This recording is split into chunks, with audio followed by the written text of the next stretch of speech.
Selon les informations de RTL, une enquête a été ouverte à l'encontre de Damien Abad pour tentative de viol. Enquête qui fait suite au dépôt de plainte pour viol d'une ancienne élue centriste. Depuis qu'il est entré au gouvernement, il est au cœur du scandale.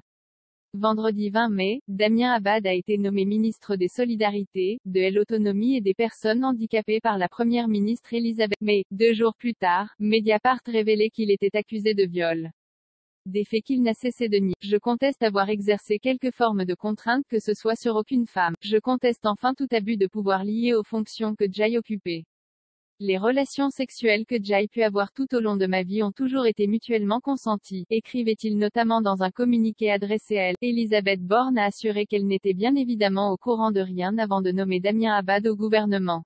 La démission du ministre n'était cependant pas un sujet pour elle. Du moins pour l'instant, je ne peux pas me fonder sur des témoignages anonymes dans les colonnes d'un de vos collègues, déclarait-elle sur RT, et d'ajouter, je pense qu'il est vraiment important que la justice puisse faire son travail, puisse dire donc j'invite vraiment toutes les femmes, et je souhaite que les femmes puissent déposer plainte. L'une des accusatrices de Damien Abad, qui a été réélu lors des élections législatives dans la 5e circonscription de l'Ain, dimanche 19 juin. Malgré l'affaire, une enquête ouverte à l'encontre de Damien Abad, une plainte pour viol a été déposée contre Damien Abad par une ancienne élue centriste. Plainte pour des faits présumés qui se seraient déroulés au premier semestre de 2010 alors qu'elle était présidente de la Fédération des jeunes centristes et qu'il était eurodéputé, a indiqué maître Raphaël Bielkiewicz, avocate de la plaignante, qui a souhaité garder. Selon les informations de RTL, une enquête pour tentative de viol a été ouverte mardi 28 juin par le parquet de Paris à la suite du dépôt de plainte. Enquête confiée à la Brigade de répression de la délinquance contre les personnes, BRDP.